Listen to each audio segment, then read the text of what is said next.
Hi friends, welcome back to Mahabharata series episode number 32. ఇప్పటి వరకు జరిగిన కథ. పాండవులు ద్రౌపది స్వయంవరానికి బ్రాహ్మణుల వేషంలో వెళ్లారు.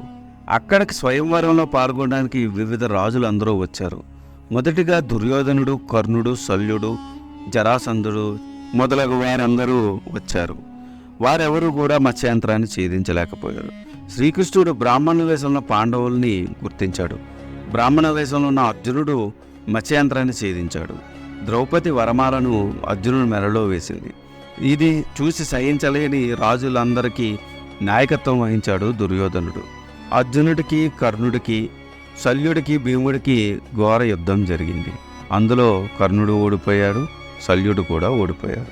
ఆ తర్వాత కృష్ణుడు వారించి వారిని వెనక్కి పంపేశాడు. అర్జునుడు తన తల్లితో, అమ్మ మేము భిక్షాన్ని తెచ్చామంటే మీరు 5 పంచుకోండి అన్న మాటతో ఈ 5 ద్రౌపదిని పెళ్లి చేసుకోవాల్సి వచ్చింది. ఆ తర్వాత ఏం జరిగిందో తెలుసుకోవాలనుకుంటే ఈ వీడియోని స్కిప్ చేయకుండా లాస్ట్ వరకు చూడండి. అక్కడ ద్రుపదుడు ఎవరో బ్రాహ్మణులు మత్స్యంత్రాన్ని కొట్టాడు. ద్రౌపదిని తీసుకుని వెళ్ళాడు. వారి ఎవరో తెలియదు. వారి చరిత్ర ఏమిటో తెలుసుకుని రా అని తన కుమారుడు ధృష్టద్యుమ్నుని పంపించాడు. ధృష్టద్యుమ్నుడు భీమార్జునుల వెంట వెళ్ళి జరిగినదంతా చూశాడు. తండ్రి వద్దకు వచ్చి, తండ్రి, ఆ 5 చెల్లి ద్రౌపదిని తీసుకుని వెళ్ళి ఒక పెద్ద ఆమెకు చూపించారు. అందరూ ఆమెకు నమస్కరించారు.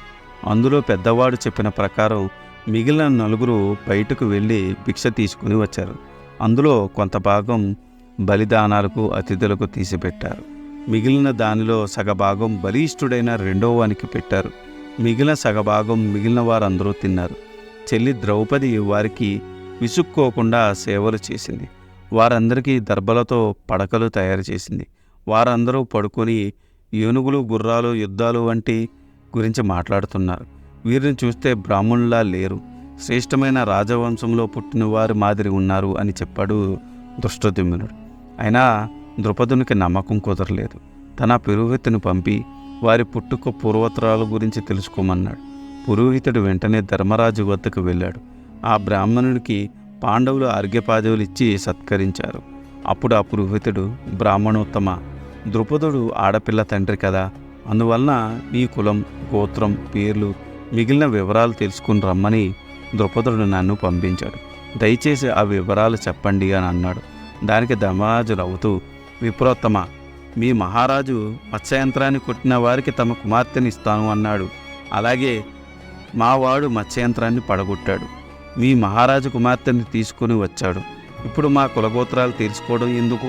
తెలుసుకొని ఏం చేస్తాడు? అయినా అంత బలమైన విలువను ఎక్కుపెట్టడం ఎవరికి సాధ్యమవుతుంది? మత్స్యయంత్రం వీరులు కాక మరొకరు కొట్టగలరా? మీ మహారాజు కోరిక తీరింది కదా, ఇంకా విచారించడం ఎందుకు అని నర్మగర్భంగా అన్నాడు ధర్మరాజు. చేసేది లేక ఆ పురోహితుడు అదే విషయాన్ని ద్రౌపదునికి చెప్పాడు. అతనికి సందేహం కొంతవరకు తీరింది, కానీ ఇంకా కొరతగానే ఉంది.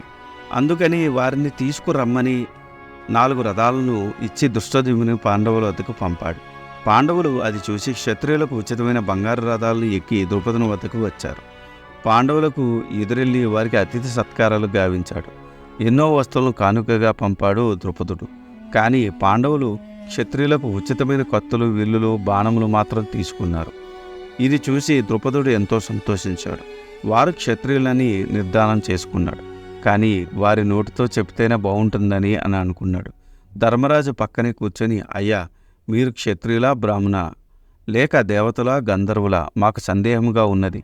మీ నిజస్థితి తెలుసుకోకుండా మా కుమార్తెను ఇచ్చి వివాహం చేయలేను కదా, అందువల్ల తెలుసుకోరుతున్నాను అని నిర్మోహమాటంగా చెప్పాడు. ఇంకా దాచి ప్రయోజనం లేదనుకున్నాడు ధర్మరాజు. ద్రుపద మహారాజా, మేము క్షత్రియులము, పాండురాజు పుత్రులము. నా పేరు ధర్మజుడు. వీరు భీమార్జున, నకుల, సహదేవులు. మత్స్యంత్రాన్ని ఛేదించినది నా తమ్ముడు అర్జునుడు. ఈమె మా తల్లి కుంతీదేవి అని చెప్పాడు. ఆ మాటలు విని ద్రుపదుడికి అత్యధిక సంతోషాన్ని కలిగింది. తన చిరకాల కోరిక నెరవేరిందని పొంగిపోయాడు. ద్రుపదుడు ధర్మజుని పక్కన కూర్చొని పెట్టుకుని, విచిత్ర వీరుని మనవడు, పాండురాజు పుత్రుడు అర్జునుడు నాకు అల్లుడు కావడంతో ఎంతో సంతోషంగా ఉంది. స్వయంవరంలో అతన్ని వరించిన కన్యను అర్జునుడికిచ్చి వివాహం చేస్తాను అని అన్నాడు ద్రుపదుడు. దానికి ధర్మజుడు, అదెలా కుదురుతుంది? అర్జునుడి కన్నా ఇద్దరం పెద్దవాళ్ళము ఉన్నాము. మా వివాహాలు జరగంది అర్జునుడికి వివాహం ఎలా చేస్తాము అని అన్నాడు. అప్పుడు ద్రుపదుడు, అలా అయితే పెద్దవాడివి నువ్వే నా కుమార్తెను వివాహం చేసుకో, ధర్మబద్ధంగా ఉంటుంది అని అన్నాడు. అలా కాదు, అర్జునుడు తెచ్చిన భిక్ష 5 పొందాలని మా తల్లి కోరిక, అందువల్ల ఈ కన్యను మేము 5 వివాహం చేసుకుంటాము అని అన్నాడు ధర్మరాజు. దుడు ఆశ్చర్యపోయాడు. అదేమిటి? ఒక పురుషుడు చాలామంది కన్యల వివాహం ఆడటం విన్నాము, కానీ ఒక కన్యను ఎక్కువ మంది పురుషులను వివాహం చేసుకోవడం ఎక్కడా వినలేదు. ఇది లోక విరుద్ధం, కాబట్టి ఆలోచించే రేపు నిర్ణయం తీసుకుందాము అని అన్నాడు ద్రుపదుడు. మన్నాడు వేదవ్యాస మహాముని అక్కడకు వచ్చాడు. ద్రుపదుడు వ్యాసునికి అర్ఘ్యపాదాలు ఇచ్చి సత్కరించాడు.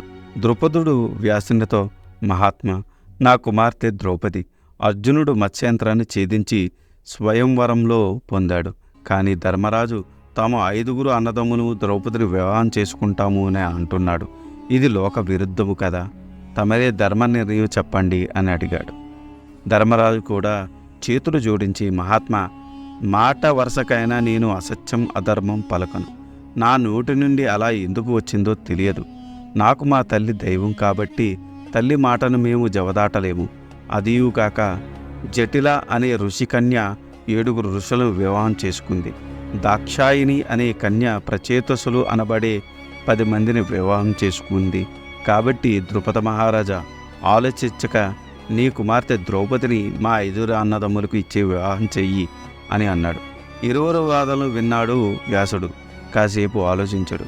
ద్రుపద మహారాజా, ఈ ధర్మరాజు చెప్పినట్టు నీ కుమార్తె ద్రౌపదికి ఈ 5 ఇచ్చి వివాహం చెయ్యి. ఇది ధర్మ నిర్ణయం. నేను ఈ నిర్ణయానికి ఎలా వచ్చానో కారణాలు కావాలంటే లోపలకు రా చెబుతాను అని ద్రుపదుని లోపలికి తీసుకెళ్లి వెళ్ళాడు. ఏకాంతంలో ద్రుపదునికి వ్యాసుడు ఇలా చెప్పసాగాడు.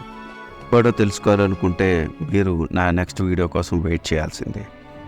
ఈ వీడియో కనుక మీకు నచ్చితే do like, share and subscribe. Thanks for watching. జై సనాతన ధర్మం.